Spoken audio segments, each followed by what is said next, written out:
They told me, make sure that you hold very still during this process. They started the table, and I started feeling somewhat funny, and I thought, what's going on here? I feel like I'm going to faint. Wow, and I'm laying on the table, and nobody's really watching me. Unfortunately, the x-ray tech that was pushing the button on the table was pushing the wrong button, and he didn't realize it. I started hyperventilating. I couldn't control my breathing. And the x-ray tech leaned over my face and saw that my eyes were rolling back. And then the last thing that I saw was he leaned back to look to see where his thumb was, and he made this face like, and then that was it. I was out of my body, looking down at the whole scene, and up there on the ceiling, it was this feeling of being wrapped in this beautiful blanket of love and acceptance. I just felt absolutely wonderful.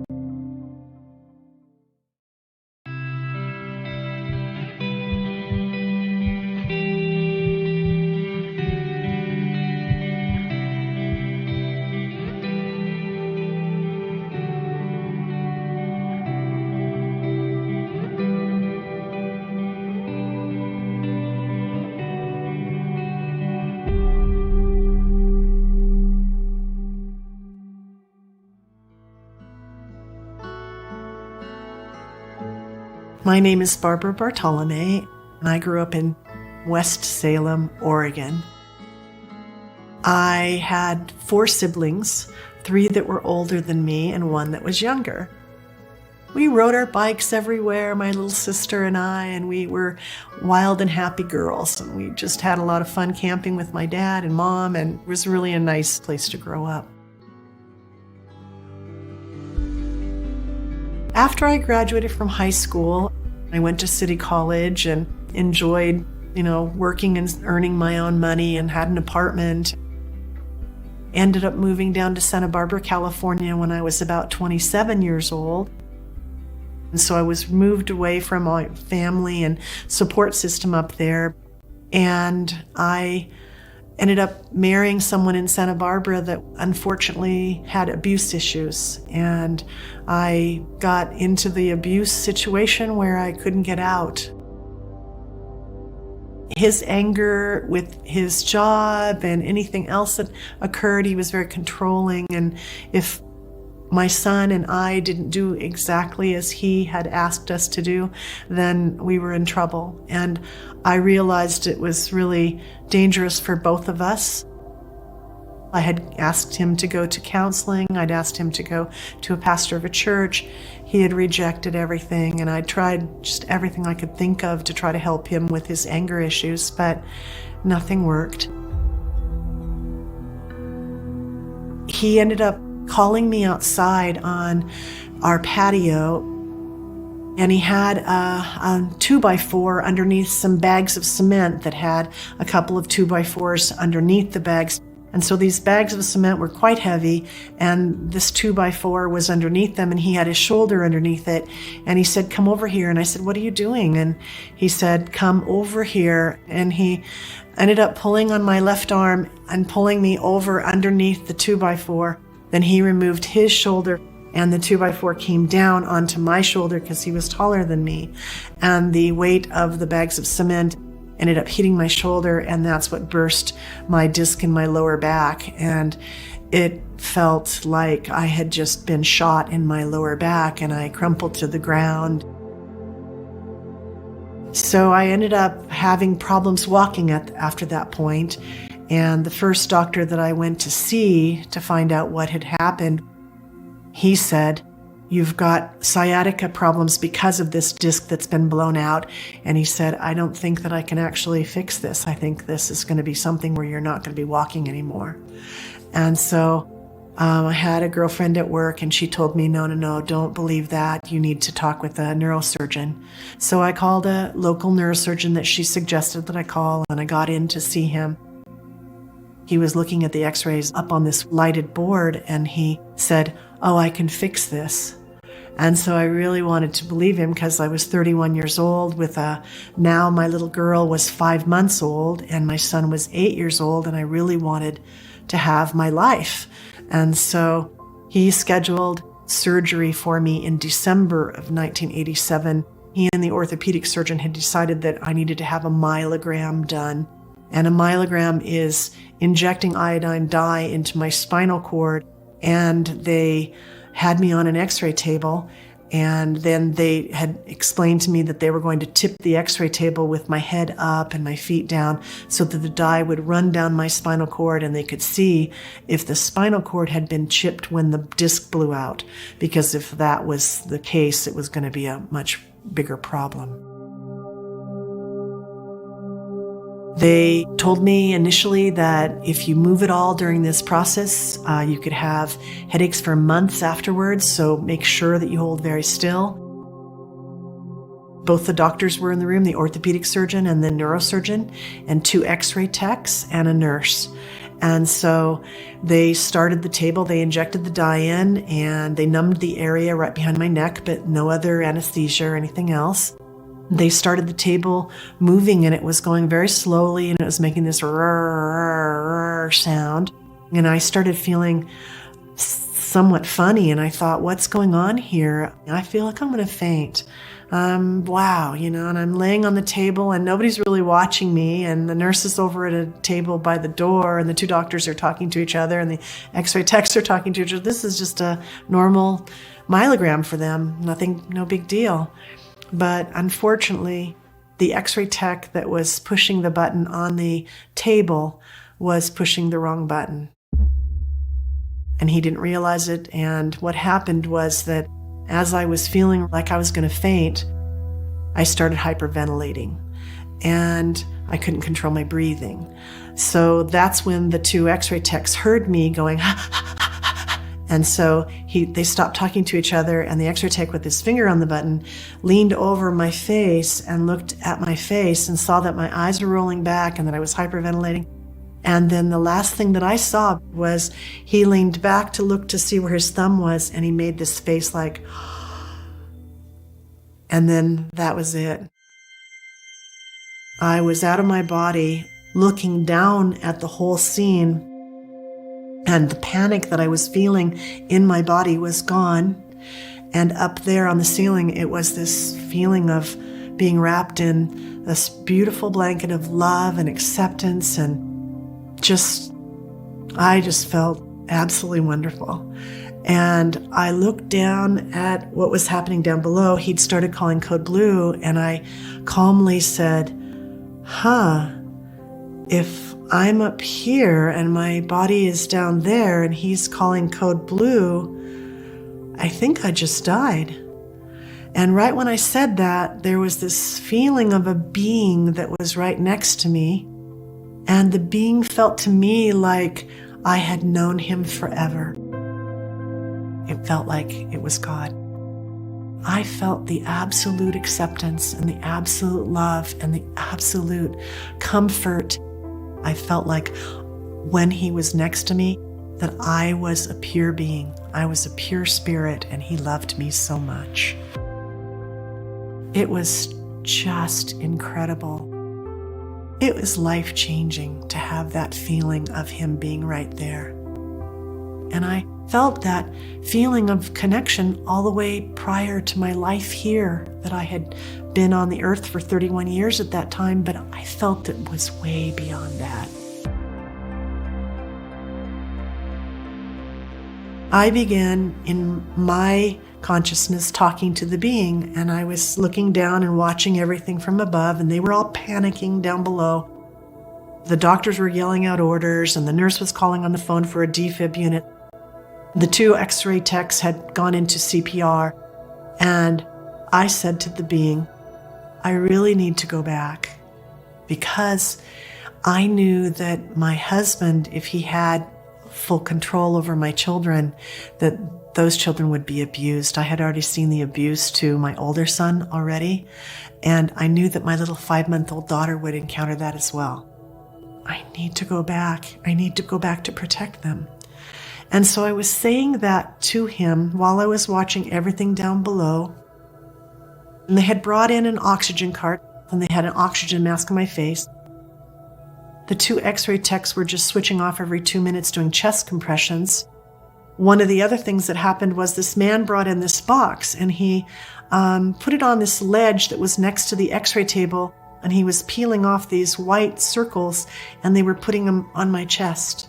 And as I was watching all that from above, I stopped saying to the being that I wanted to go back, and for a moment I watched, and then I said, "What is that he's doing?" And I was moved from the ceiling right in front of the box. I watched as the man's hand went between where my consciousness was and the box, and he flipped a toggle switch, and this little light lit up in that screen, and it started going across the screen in a straight line. I watched it go all the way across the screen, and all of a sudden it came to me what it was, and I said, "Oh, it's a heart monitor, that's my flatline." And the second that I thought that, I was immediately back up on the ceiling again next to the being, and I felt him next to me again, and I realized that I had asked that question and he had put me down there to answer it for me. And the neurosurgeon who was over with the orthopedic surgeon said, "Too much time has passed. She's going to be brain dead. We need to do something." And so then the orthopedic surgeon said, "Stand clear." So the 2 x-ray techs that were doing the CPR, they stepped back away from the table, and the orthopedic surgeon took 2 steps forward, took his fist from behind his back, arced it over his head, and pounded it into my chest. And I watched my body when that happened. I watched the whole thing from above, and my body kind of went like this and kind of jerked from the hitting of me, and I didn't go back into my body. But up on the ceiling, as I was looking down, the being finally spoke to me, and in this beautiful voice that was just so amazing, said, "But if you go back, you'll still be in your marriage. What will you do?" And then I saw all these little film clips that just went flash, flash, flash, flash, flash, flash, flash, flash, flash, flash, flash, flash, flash.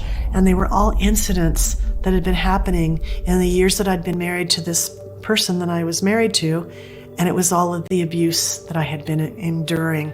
And after each event that he would hurt me, then he would apologize. He would try to bribe me with taking me out to dinner or bringing me flowers or something. And he would always say that it was not going to happen again. But of course, they would happen again. And so I was reminded of all the incidents with all these little flashes. And then I was given time to think about all the things that I had done to try to help him change.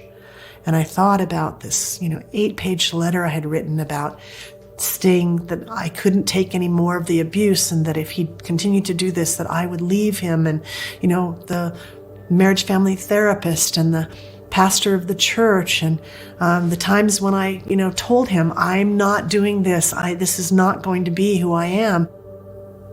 I saw it all, and I realized after I watched it all, it wasn't him that needed to change, it was me. I needed to stop trying to change him. I needed to get away.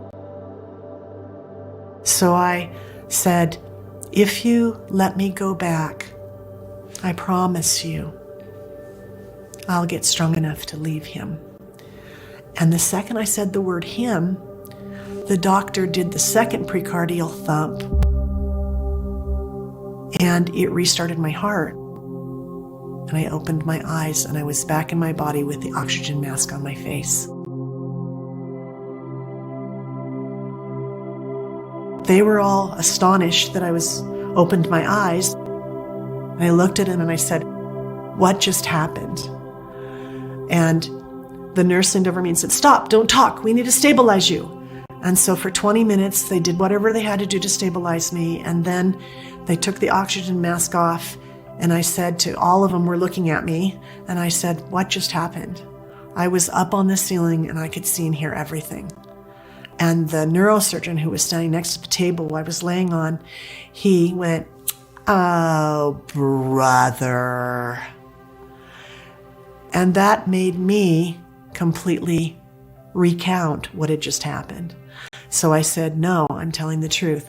She was calling on the phone for the defib unit, and that lady brought in the oxygen card, and that man brought in the heart monitor. I watched my flatline, and these two guys were doing CPR. And then when she brought in the oxygen card, they just switched to every 2 minutes, switching off the chest compressions. And you said to him too much time had passed that I was going to be brain dead, and then he did 2 strikes to my chest, and then I came back. Well, that just freaked the neurosurgeon out completely. As I was talking, he clenched his fist like this, pulled him up next to his body, and then he went, "I am not going to stand here and listen to this." And he stormed out of the room, which was really good, because then the orthopedic surgeon took my hand and with everybody else listening said, "Tell me again, what did you see? How did it feel? What was it like?" He was interested in it, and he understood what had just happened. So then they put me on a gurney. They put me up in my room. They were going to do the surgery the next day. Anybody who came into my room, I would say, "What was that happened when I was having my myelogram?" And everybody would look at their chart and go, I'm sorry, I don't see anything. I don't know what you're talking about." So the next day when they took me down to surgery, they did do the surgery on my back. It was a laminectomy, discectomy on my L5-S1 vertebrae. The doctors came out after the surgery, and they started walking towards me in the recovery area, and I immediately said, "What happened last night during the myelogram?" And the neurosurgeon went, "I am not here to talk about that. I'm here to talk about your surgery." And so for 4 days I was in the hospital. No one would talk to me about it. I had no idea it was called a near-death experience. I'd never heard of anything about that. I'd never meditated. I wasn't, in that way of looking at my life. When my then husband came in that afternoon after the surgery, I told him what happened. And he said, "Oh, that couldn't have happened. You probably hallucinated that." Well, I never did drugs because my mom was a police officer. I didn't drink. I still don't. I never did anything. I was a clean kid. And I've never had hallucinations. And that would be very weird. And I knew that wasn't the truth. And so I just zipped my lips and didn't talk about it. I didn't know who to talk to that would believe me.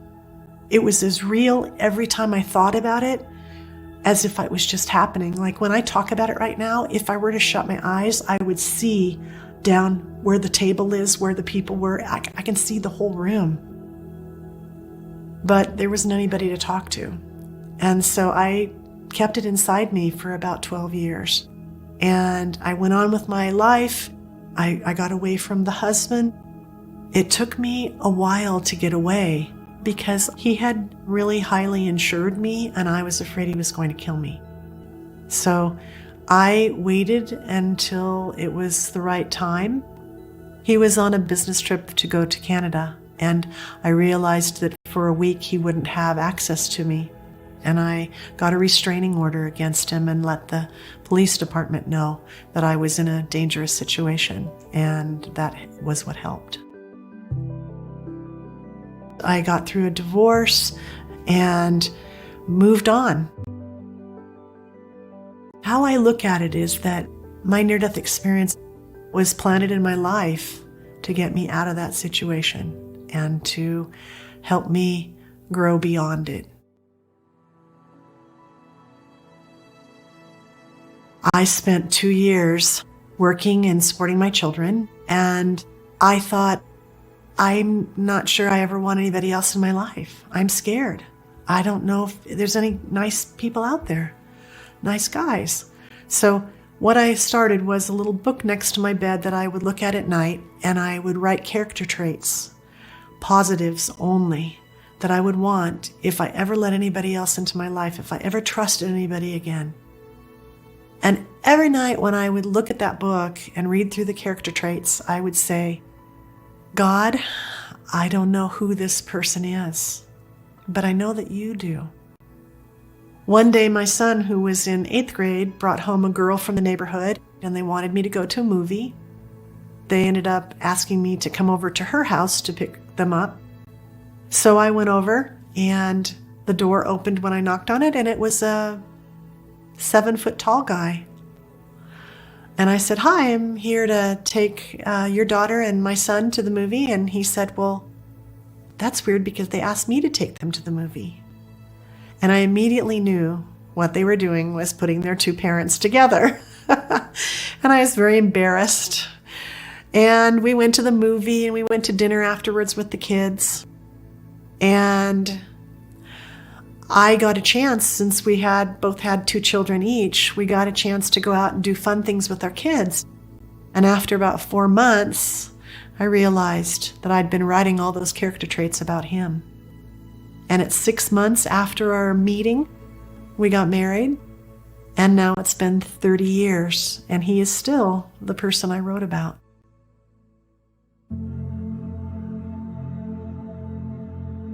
The reality of my near-death experience and how it helped me change my life was really clear to me by then.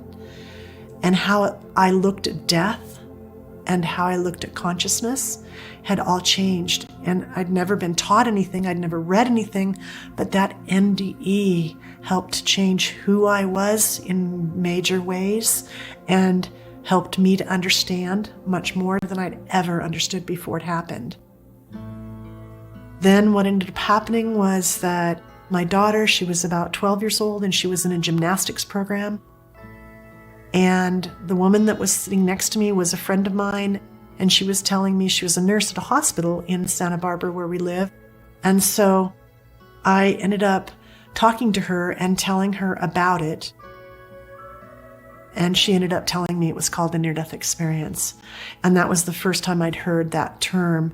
And she said, "Oh, there's Barbara, the internet's come up. There's lots of information online. Look it up. There's information for you." It was like 3 days worth of looking online and reading other people's near-death experiences before I wow, this is real. When you open the door to the other side, it's amazing how they'll come through for you in so many instances. I think that the other side is listening all the time, reaching out to them and asking for help. I think that that's what brings it to you. Understanding that they're all here and they're all ready to help everybody, but a lot of people close their doors, and when they get an intuitive hit, they think it's their intuitive hit instead of message from the other side helping them. So I really wish everybody understood. It's not someplace far away. They're here. They're with us. I see in many ways the other side was teaching me all along, and they were planting me in places where I could grow, where I could get to the point where I could talk about this without worrying about anybody's judgment of it or anybody's, non-belief. I can talk to anybody about this. So that's what I do every day, trying to find anybody, everybody, and trying to give that gift away.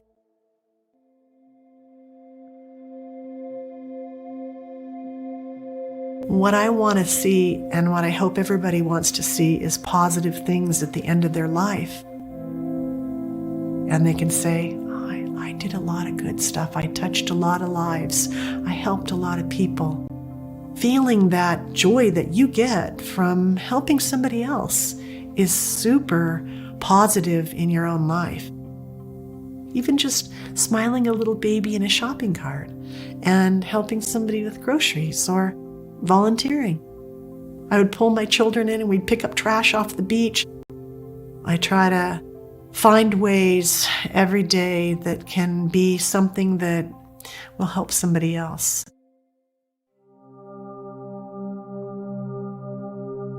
My near-death experience was the most beautiful gift in my life. Understanding what it tells us about death, consciousness, life itself is so valuable. I'm really hoping that people understand the gift of not worrying about death, understanding that, yes, we're going to miss the person that passed away, but you can still talk to them and love them. You think of them and you say to them, I love you still, and you're still with me. I adore you, and I hope you're having fun. Understanding that our consciousness survives death. Who we are and all the experiences that we have, our precious soul is being grown with every time we come here. I feel that we choose to come down here, and I think that we set different challenges and aspects in our life that are going to grow us. And how we behave and how we act, we see at the end of our life, and we see how we did well or we didn't do well. And then we come back down again and we set more challenges and we grow our souls. I think that's what all of us are doing here. We're here many times and we're setting up all these different situations that will teach us how to rise above being human and instead become something much more beautiful.